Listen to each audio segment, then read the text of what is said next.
Salut YouTube, on est parti pour une série de vidéos où on va faire chaque champion de chaque faction. On va les décrypter en regardant leur spell et aussi en les maîtrisant. Mais ça sera ma façon de maîtriser et non la vôtre peut-être. Et peut-être non pas celle universelle qu'on pourrait tous mettre et qui serait facile à mettre mais qui peut-être ne conviendrait pas dans la team que jouerait le champion. On va aussi voir à peu près où on peut le jouer. Alors je vais le noter de A à D, hein. Et on verra aussi à peu près comment le stuff, quel stat ou sous-stat on va privilégier sur chaque personne. Alors sur ce, on va commencer sur la faction des nains et on finira la série de vidéos sur la faction des nains. C'est ça? Des nains. Alors on va commencer par la faction des seigneurs. On va faire légendaire, épique et peut-être certains rares.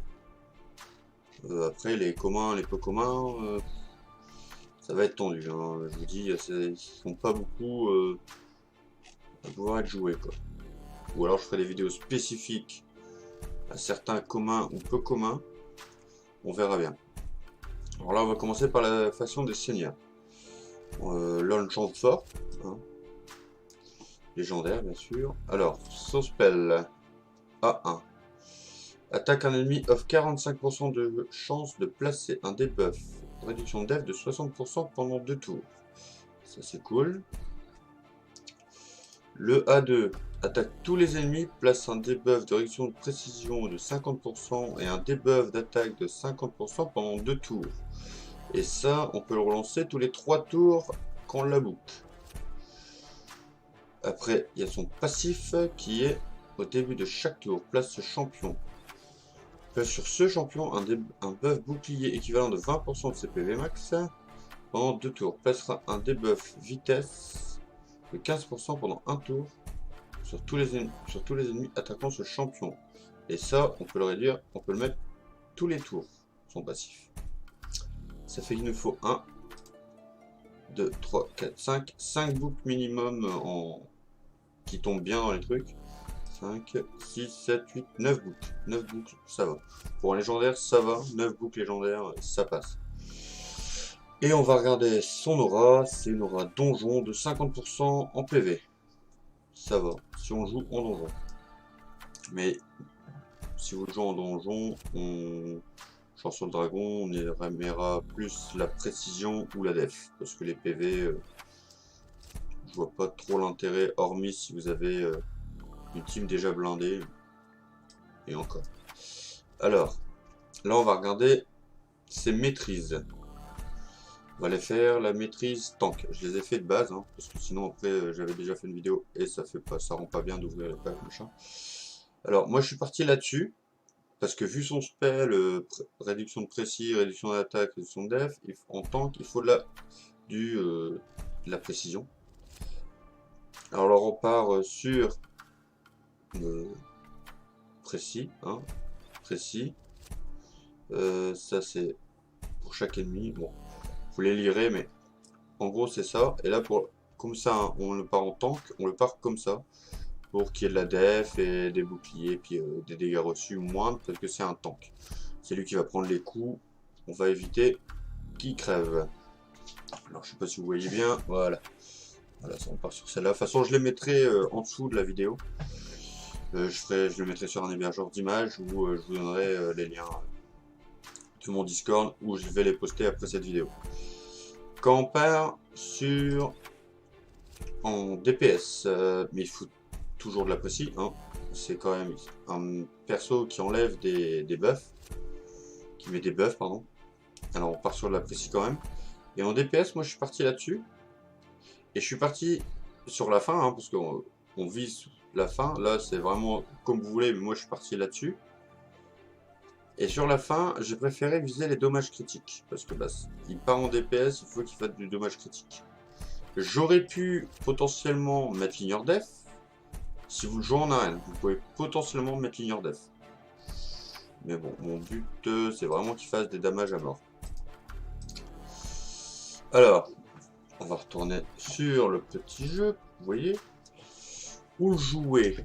Bah déjà, en araignée, je mettrai un E. En minot, un petit C. En campagne, un petit C. En arène, C. Il est bon, mais pas non plus, il y a mieux. En BDC, bah, je mettrai carrément un E, parce que moi, je le vois pas jouer en BDC. Hormis, si vous n'avez pas de réduction de def ou de réduction attaque, vous pouvez le jouer. Mais ce serait vachement long, parce que c'est un cooldown de 3 tours. Tous les 3 tours, il met une réduction de def. Il y a 50% de chance de réussir. C'est pas... Voilà. En faction, bah, il réduit sa def, il réduit la précis, et en plus il réduit l'attaque. En faction, on va dire, on va lui mettre un A. Niveau stuff, niveau artefact, hein, si vous préférez, je partirai en campagne donjon et guerre de faction sur de la précision, sur les stats. Hein. Là, je parle des stats, hein, je parle pas de sets. Je parle plutôt des stats. On voit les stats avant les sets. Je partirai sur de la précision parce qu'il doit mettre des buffs. De l'HP, parce que c'est quand même un perso PV, et de la vitesse. Parce que bah, plus il joue, mieux c'est. Et en arène, je partirai sur de la précision, de la vitesse et de la résistance. Parce que c'est lui qui va encaisser. Ça va être vraiment votre tank en arène si vous le jouez en arène. Et c'est lui qui va tout encaisser. Et vu que son passif tous les tours, il peut se mettre un bouclier et réduire la def. Il faut qu'il prenne l'aggro quasiment de tout. Il faut que c'est lui qui prenne l'aggro. Et après on part en HP. C'est normal. Mais les 3 premières, je vais en dire que 3. Les 3 premières, c'est précis, vitesse, résiste pour l'arène. Et la campagne, guerre de faction, donjon, c'est précis, HP, vitesse. Voilà. Voilà ce que je peux dire sur ce perso. Après, c'est mon point de vue, que moi je le jouerai, où je le jouerai. Guerre de faction, c'est sûr que moi je le mettrai. En campagne, minot, BDC, araignée, non pas trop. Et puis du golem et puis chevalier de feu, complètement mort. Même si son 1-1 il réduit la def, pour moi en chevalier de feu, il faut qu'au moins il tape plusieurs fois. Ce chevalier de feu, il faut vous taper plusieurs fois par attaque. Sur ce perso là il est fini. Prochaine vidéo, on partira sur Cetalia. On verra ce qu'il faut. Merci d'avoir regardé cette vidéo. On n'oublie pas que je suis sur Twitch tous les soirs, vers 20h, 21h. Ou au mieux, quand j'ai la possibilité, je suis à 19h. Mais c'est quasiment tous les soirs, hors 2 soirs par soir. Mais ça, je préviens sur Discord. En dessous de la description, vous avez mon lien de chaîne de Twitch, mon Discord. Et je vous dis à plus pour une prochaine vidéo. Bye.